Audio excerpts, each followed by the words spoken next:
Good morning, wrestling fans. Welcome to PWR today for Friday, May 21st, 2021. The man they call Meathead, the fella referred to as Matthew Thomas. Good morning, fella. Good morning, Meathead. And for those of you who did not hear our special bonus episode that will air in some future date and time, I can't tell you how excited I am to try your recommendation tonight of a peanut butter and cheese sandwich. My goodness, we're going to have Sara Lee honey wheat bread. We're going to have a full review on the next time that our paths cross, which is going to be on Wednesday's show. I'm going to offer the listening audience a full review of exactly how your specialty of a peanut butter and cheese sandwich went. I can't wait. Comment, like, subscribe, unlike, vote down, do whatever you got to do. YouTube, Facebook, Apple Podcast, Spotify, Stitcher, all those other places. Make sure you're liking, subscribing, sharing. Peanut butter and cheese sandwiches. It is not to be mocked. But what is also not to be mocked, or even underappreciated, is our sponsor. Matthew Thomas, go ahead. That would be Collar and Elbow brand, and I would not suggest wearing your good collar and elbow shirt while you're experimenting with cheese and peanut butter. It can get a little messy. You don't want to drop any peanut butter on your collar and elbow wear, which, What kind of peanut butter are you eating? The brown, smooth, and easy to spread stuff, or the chunky? Yeah. The thing of it is, it can get kind of messy, and you don't want to wear your good stuff when you're, when you're eating stuff that could get messy. So I'm just trying to make sure the listening audience takes proper precautions and, doesn't experiment with different food concoctions prior when they're wearing their collar and elbow brand merchandise that they can get if they take their internet browser over to collarandelbowbrand.com. And here's the cool thing. You can save money while you're over there buying your new wares that you can later put into your peanut butter fund, because everybody needs a good peanut butter fund. If you enter the promo code Linda K, that's LINDAKAY.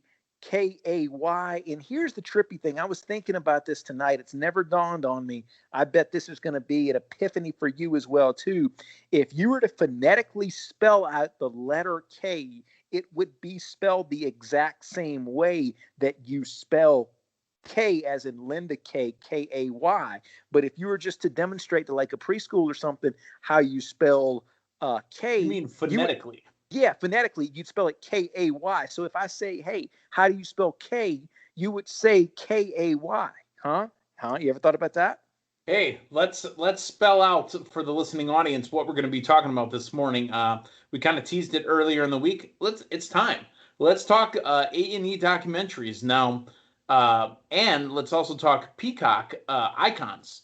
We got a brand new edition of Icons featuring Mr. Monday Night, Mr. Pay-Per-View, Mr. Rob Van Dam, and we're also going to talk a little bit about A&E's HBK, Shawn Michaels documentary as well. Let's start with RVD.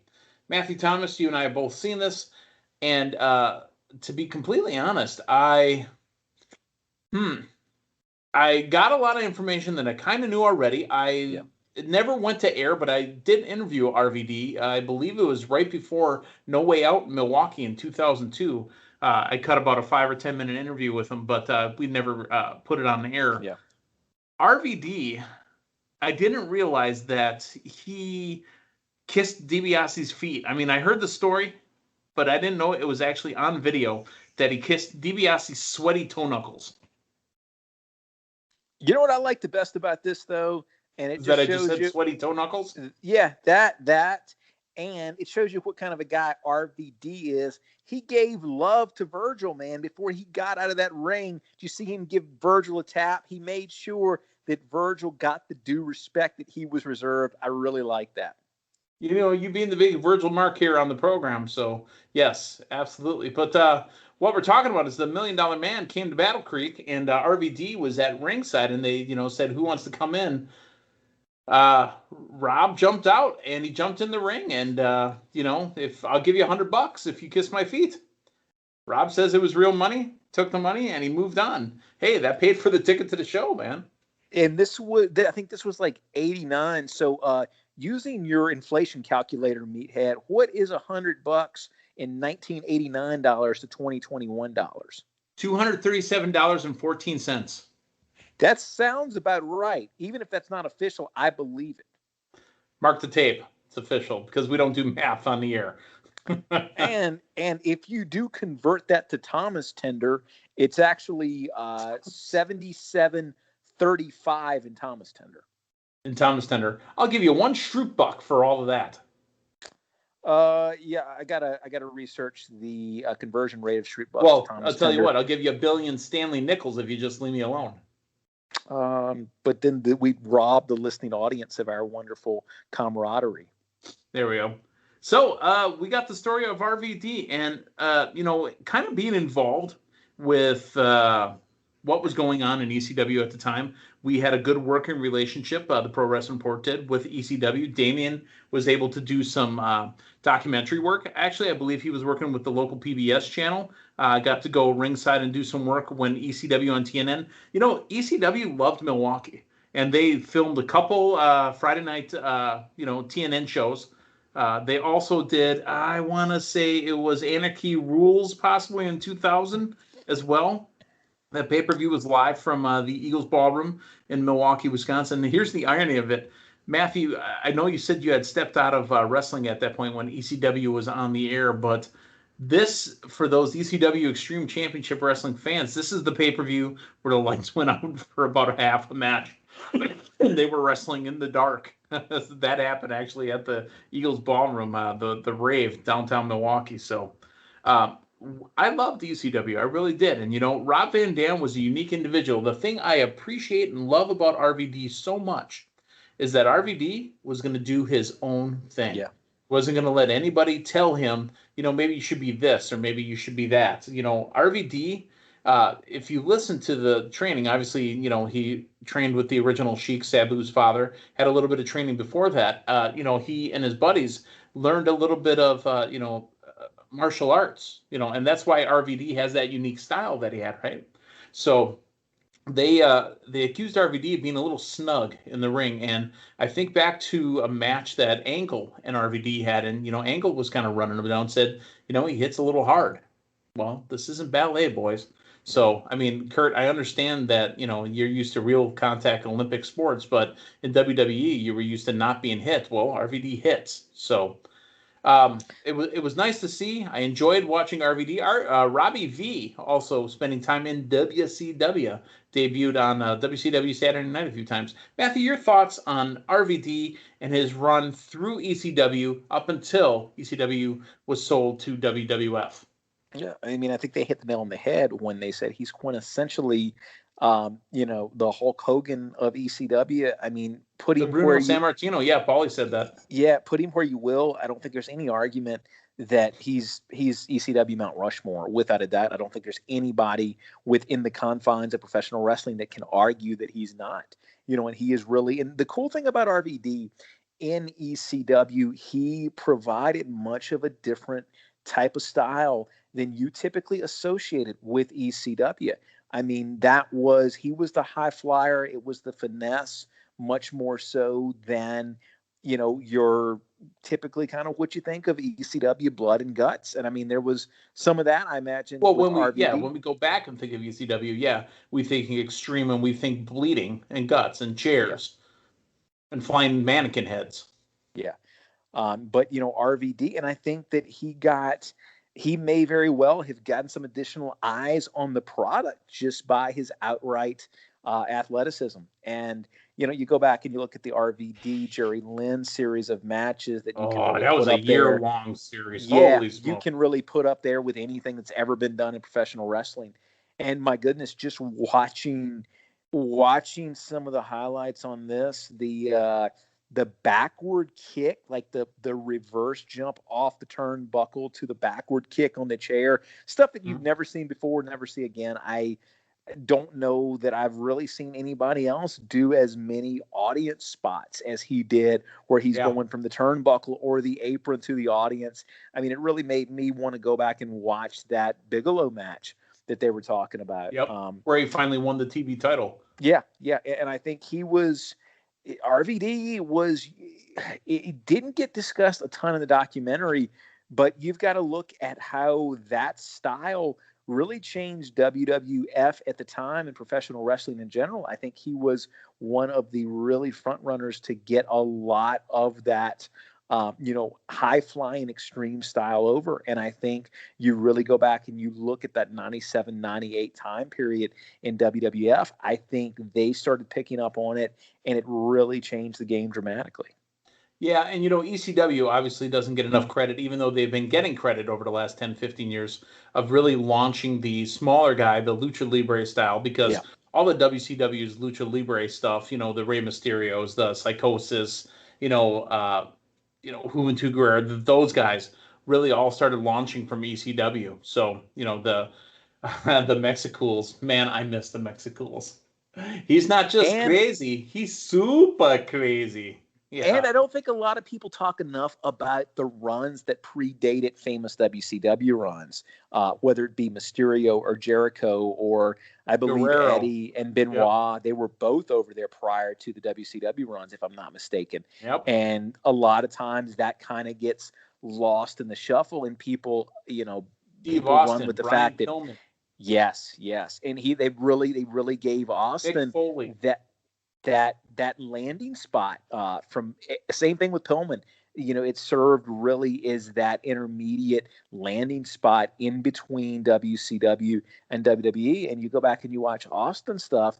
I mean, that really seemed to drive Austin's stock up. Same thing with Pillman, is those little quick runs in ECW. Yeah, absolutely.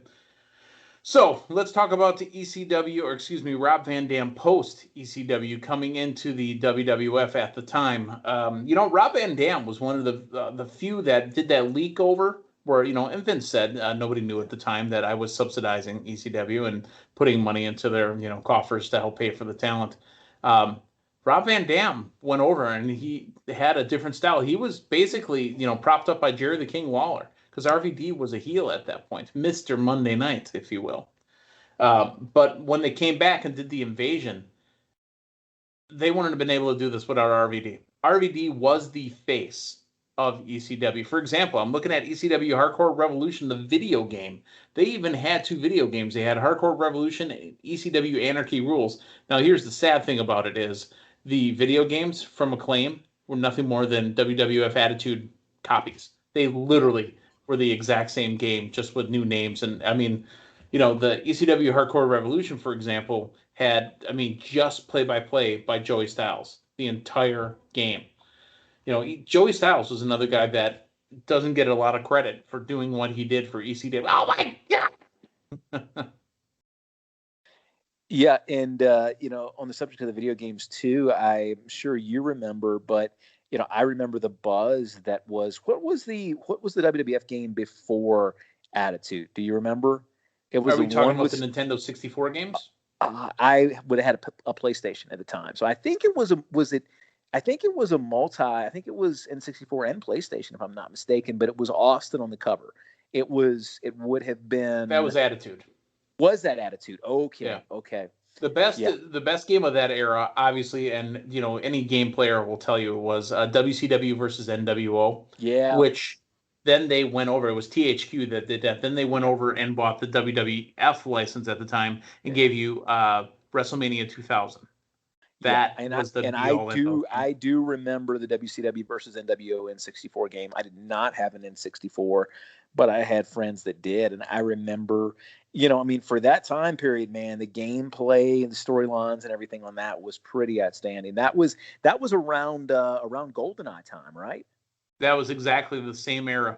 That's where N64 just had a huge run, but then PlayStation and Sony showed up. So. All right, well, we can go down the video game path. We're going to waste time doing that. So let's talk about RVD in WWF. Now, RVD has been a multiple tag team champion. He's, won the Intercontinental Champion. I don't think he was ever United States champion, but he's been tag team champions with Booker T, Goldust. One of the biggest ones that I liked that he was tag team champion with was Kane. He was the tag team champion, or the partner, the tag team partner with Kane when Kane pulled the mask off. Yeah. Do you remember that night? Yeah, he was. That would have been That would have been '03. And that was kind of when I was on the periphery of wrestling at the time. I was in and out, not buying pay-per-views, but I was watching the product pretty consistently. And I remember, I mean, that was a draw.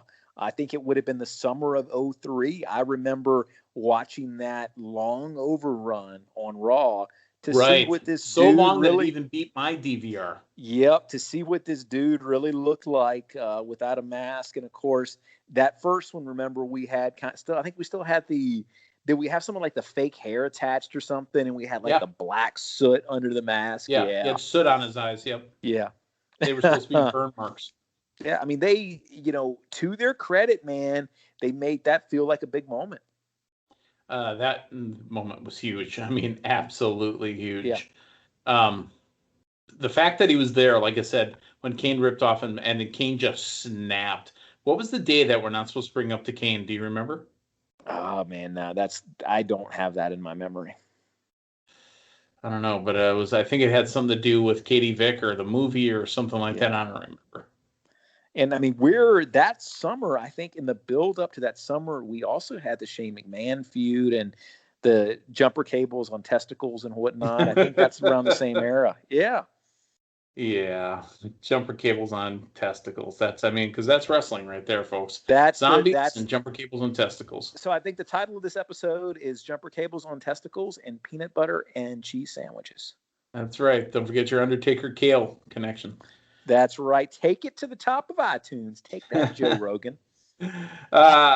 RVD made an appearance at the first ever ECW One Night Stand that was brought up by WWE. Now, we didn't know this, but this was RVD's idea. He created it.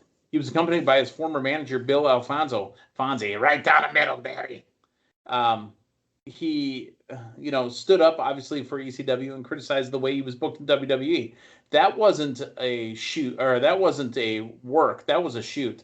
Rob Van Dam had always complained that, look, you just keep booking me like the dude who goes, whoa, bro. And that's been my one pick on Matt Riddle, is Matt Riddle is being booked like RVD was being booked. Oh, bro, check it out. So you could do this or this. I mean, that's cool. That's Riddle. I mean, it's just an extension of Riddle. At least Riddle's getting to talk more. A lot of times all he said was, whoa. Yeah. Like he was Keanu Reeves. Yeah. The thing with Riddle, though, my interpretation of it is they do tend to be turning that comedy dial way up on Riddle, where with RVD, it was more, this is kind of who the guy is. Riddle, it does seem to be more of a comedic character as opposed to that character at face value that you're just, you're supposed to say, okay, that's who he is. I get it. There seems to be more production and effort into that Riddle character, at least from what I've seen.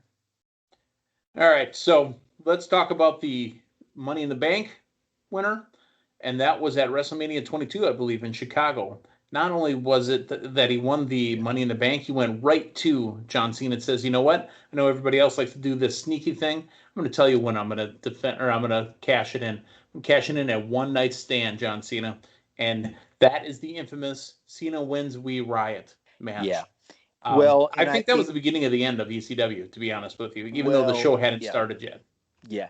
No, I mean, because those two ECW One Night Stands, and I know in the documentary they put over the first one more so than the second one. But, I still say they captured lightning in a bottle twice with both of those crowds. And I remember this was back when I started to kind of come full circle, back into the product, and I remember the build up to the second One Night Stand. And maybe because I was, fresh back in, it felt a little bit different. But this was significant for several reasons. I believe up to that, you had Edge's initial cash in at New Year's Revolution 2016 or 2006. I'm sorry. Right. Yeah. 2016. That was 5 years ago. Dude. Yeah.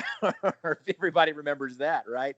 RVD would have won it at WrestleMania that year. So what was cool with this was you still were in the infancy of that Money in the Bank and what could be done. And as the years have progressed, it's much more, you more or less take it as a thing that somebody's going to cash in at an opportune time, right, when somebody's in a compromised situation. It wasn't that yet. Edge had done it, but Edge was Edge had Vince McMahon bring him out.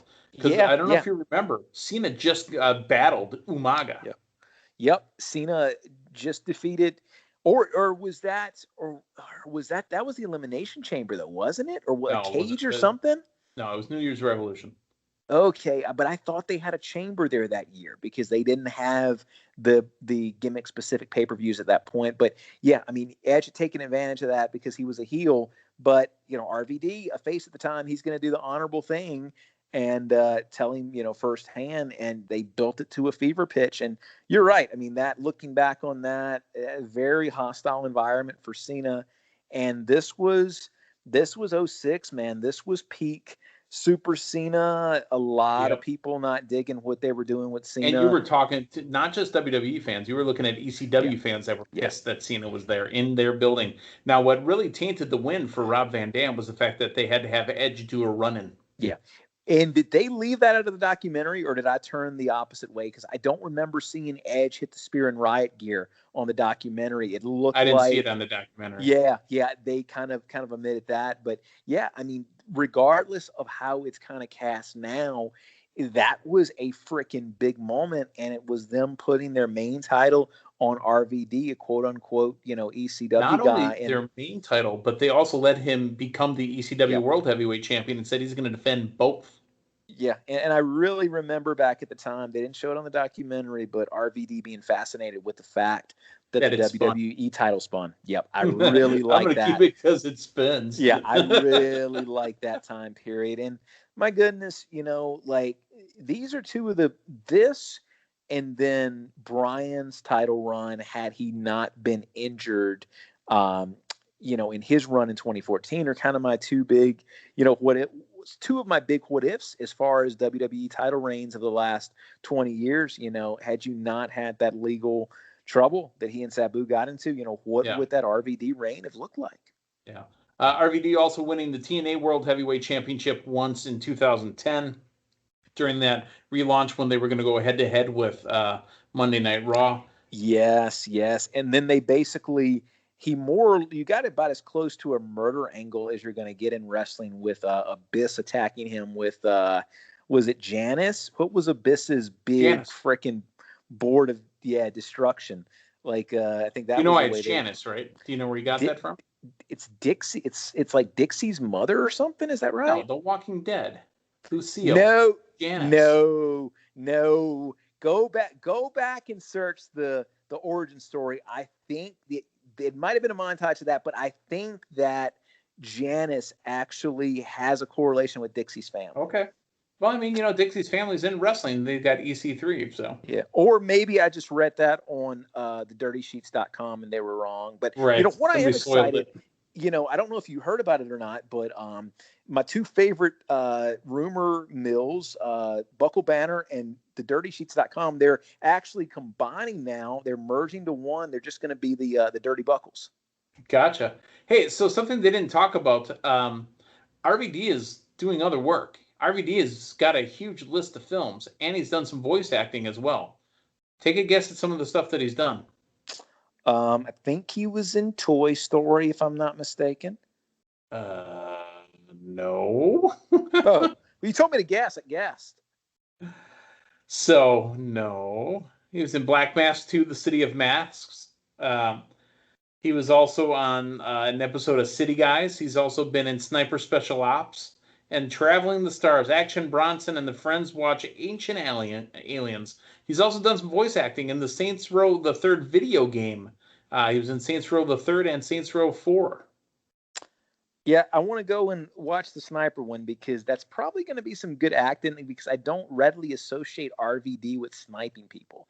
But I guess his kind of calmness and whatnot could really kind of come into be a benefit for him.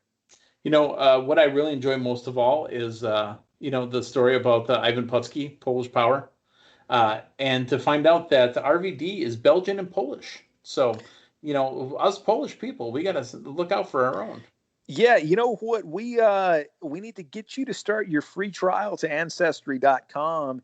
trace that family tree, and maybe along with your victory parade in Dallas next year, we have the reunion of you and RVD when you find out your blood relatives. That's right. The rejoining of the Polish posse. All right. So let us wrap up on RVD and now segue on over. We were going to talk about I have another story we'll save for next week, but let's talk real quick about HBK, Shawn Michaels, and his rise and fall and rise again. I know it wasn't called that, but seriously, that's what this story was. Yep. HBK was a very quiet kid. Michael Sean Hickenbottom. And, Shawn Michaels obviously cracking jokes. Hickenbottom. So he hated his last name. So that's where you get the last name of Michaels. But Shawn Michaels grew up in a military family, lived across, the pond, grew up in Texas. And then Shawn Michaels literally watching, as every kid in Texas did, Saturday morning or Friday night or Saturday night, whenever wrestling was on. But, grew up watching all those guys come through. And Shawn Michaels idolized Ric Flair. We've seen these pictures for years now of him dressed in a suit holding the magazine with Ric Flair on the cover. They had his best friend on there talking as well. They also had a couple of guys from the Clique on there. Triple H, through these documentaries that we've continued to watch, the last couple of years, what you're really seeing? Now, granted, he's the EVO, right? Executive Vice Officer or whatever Trips' title is. But these things sure do paint Triple H as a saint. We know that he goofed off. We know that he was a kid at one point. We know that he was young and dumb. But to hear Triple H all throughout this thing say, once Shawn Michaels got into his drugs, that, I had to take him up to his room. I had to put him to bed. I had to make sure he was propped up so he didn't choke on his tongue and swallow, and repeat every night. Rinse, wash, rinse, and repeat. And he took care of Shawn Michaels on the road when he was having his tough times. Triple H needs to be put up for sainthood. Yeah, no, he does. He comes across, really well. And the thing of it is, too, I know there's a certain image they're trying to uphold and everything now, but, Triple H, notoriously, he didn't drink. He didn't do drugs. He was dry, and that was, I don't know who else running with that, not just the Clique, but that whole locker room right there during that time period, kept their noses clean as he did as far as the recreational stuff goes. And so, he looks good in all of this, but he was really walking a much leaner tightrope than a lot of those guys were at that point. Yeah. So here's a couple of things that I pulled from this that I was not aware of. I was very aware of the AWA run. Again, Matthew, you live down in the Carolinas area, right? So you had Smoky Mountain and you had all those other territories over there. I grew up in Milwaukee. That's AWA country, All-Star Wrestling. And the Rockers came through, and they were on ESPN at that time. I was not aware that Shawn Michaels and Marty Jannetty were the reason the AWA got kicked out of the hotel in Vegas. Literally got the entire company thrown out. So they weren't allowed back in the company. B, I was not aware that they got hired by WWE right after that and lasted one day. Yeah. And then C, spent a year working on their thing, working in Birmingham, and got called back into WWF. I'd heard the WWF story. I'd heard the really quick run, i.e. a day there. I'd heard that story before, but the AWA hotel, in the run in Alabama, that was news to me. I definitely learned something there. Funny but not funny. So, and I said this to you, and he said it even himself in the documentary. I owe Marty Jannetty a lot, and he's the reason for a lot of the things that, Marty Jannetty pulled something out of Shawn Michaels, Michael Sean Hickenbottom, and he says, you got something inside of you, and we're going to get it out of you. And again, this is not a forbidden door joke here. Literally, that Shawn Michaels was the quiet, reserved type. Yeah.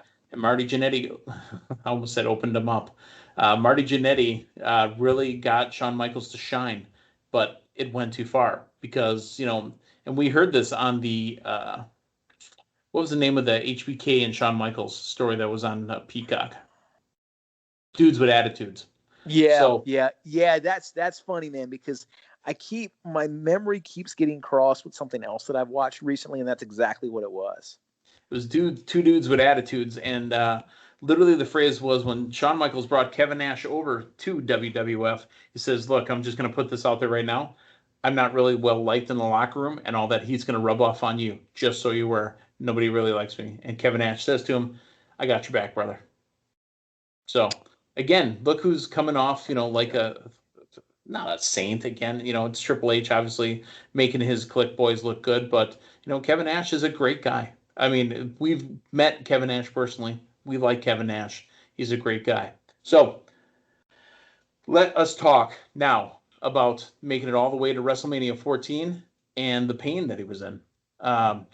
The match with The Undertaker at the Royal Rumble that year in '98, going to WrestleMania, working with Stone Cold Steve Austin. Steve had been very clear. He says, look, Shawn didn't really want to work with me. I was not aware that to book that match, to talk the match, to kind of plan it out, Triple H had to go between locker rooms, between Steve and Shawn, back and forth, and set the match up. That was, yeah. Yeah, no, I mean, I know the work up to that was very difficult, and I don't think it got covered on this or Dudes with Attitude, but that was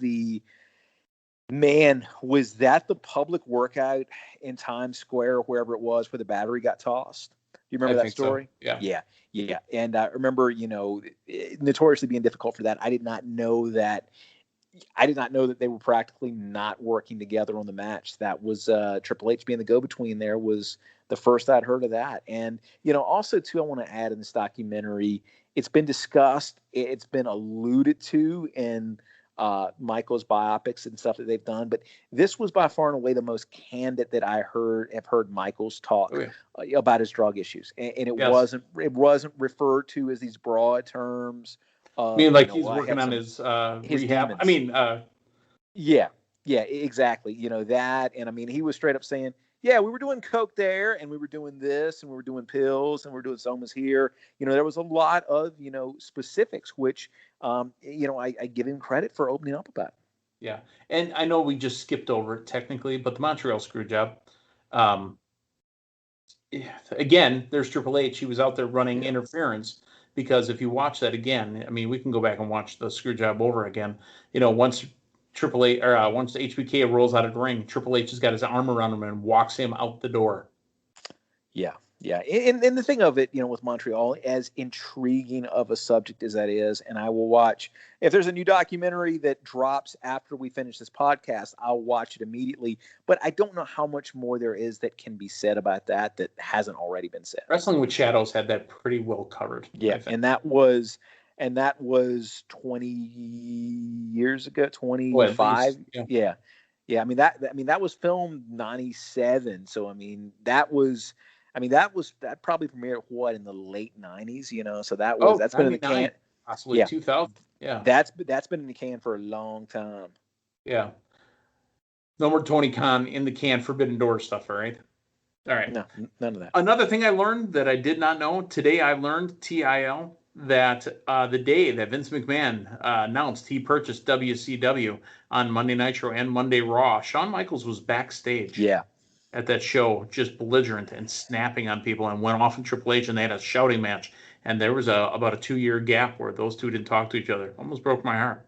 I knew there was a story around that time period where Michaels was backstage and, had to be asked to leave. Had no idea it was that show. I knew about it, but I didn't think it was that big a deal either, because the press conference the day after WrestleMania, Shawn Michaels was at that press conference too. Yeah, and the thing of it is, I'd seen it, but I'd never put two and two together of how significant, that was. I mean, he's coming in there, rolling up in the press conference, yelling, screaming, slamming doors. Yep. So, Shawn Michaels, obviously, showed at Shawn Michaels Wrestling Academy. The most famous to come from the school, Daniel Bryan, or Bryan Danielson, or whatever you want to call him, Daniel Bryan Daniel, or Bryan Danielson, or whatever Dave Hero calls him.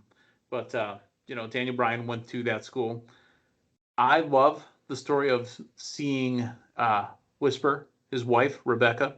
I love the rejuvenation. I love the fact that the man has literally, again, you get guys like The Undertaker, and you get guys like Kevin saying, have you talked to Paul? Dude, you need to call him. It's on you. It's your fault. Go call him. You get guys like Hunter saying, "Oh, it was no big deal for me. As long as it wasn't the drugs talking, absolutely, I'll take him back in my life." I absolutely love that. Yeah, and I know this is probably what you're segueing into now, but I'll go on record right now as saying that I think that second half of his career, that '02 to 2010 run, was better than the first half. Yeah, because he was likable. Yeah, yeah. He was likable. There was a story there. And regardless of heel or face, he was likable. Yeah. And, you stop that run there in 98. It's just, it's amazing what that career would have historically looked like. And I mean, it's still a first ballot Hall of Famer regardless. But, when you really kind of look at what things would have been had it ended in 98 and not having that second half, I mean, you would have matches that you would go back and say, wow, that's a really good match. But the amount of outright classics that you had in that second half of the career, I mean, my goodness, it's the watching 25 live, not in attendance, but on television. And right. It's only been rare occasions where I've been watching a match. And as you're watching a match, it's registering with you, wow, this is, I can count on one. This is top 5. I might be watching the best match that I've ever watched right now. Mm-hmm. And that was one of those matches for me. And in retrospect, matches from that time period, something that gets talked about occasionally, but I don't feel like it's in the echelon that it needs to be, is Michaels and Angle from WrestleMania 21. Just an absolute classic. Whew, yeah, all of that stuff was just absolutely amazing. Again, to hear the Undertaker say that him and Hunter, they were just little pricks and knobs, and I love these men now because they have become the man that they need to be. So when you've won over somebody after being the person that you were, you've kind of redeemed yourself and moved on. That entrance from WrestleMania 25 of ascending, or descending from the clouds, rising from the ashes. Oh, it still gives me chills just thinking about it. The all white, the all black. Yeah. No, absolutely. And I mean that series of matches there, I mean, leading up to the retirement, you look at Undertaker talked about it, literally a 5 WrestleMania run. Yeah. No, you're spot on there, man. I mean, some absolute classics there. And then, I mean, we're neglecting the frickin' Jericho match as well too from that Jericho time and HBK. Yeah, stole the show that year. And I think that poor Jeritron 2000. Yeah, when he came back to, I mean, that whole run up through 98, he's still kind of even when he's on top, he's the new generation, he's the up and coming kid, and you have that 4-year gap there, basically, where Michaels is getting into veteran / elder statesman category. The level of importance a Shawn Michaels match had from 02 to 2010 is a lot different than it had 1998 and previously. So that has been Shawn Michaels, HBK, and RVD. We are DONE for PWR today. Matthew Thomas, next weekend, Memorial Day weekend, we will have big time coverage of Double or Nothing from AEW. We will talk to you guys again on Monday morning. It'll be Linda Kay and the man they call Meathead. So for Matthew Thomas, I'm the man they call Meathead. Hey, thanks for stopping by. So long, everyone.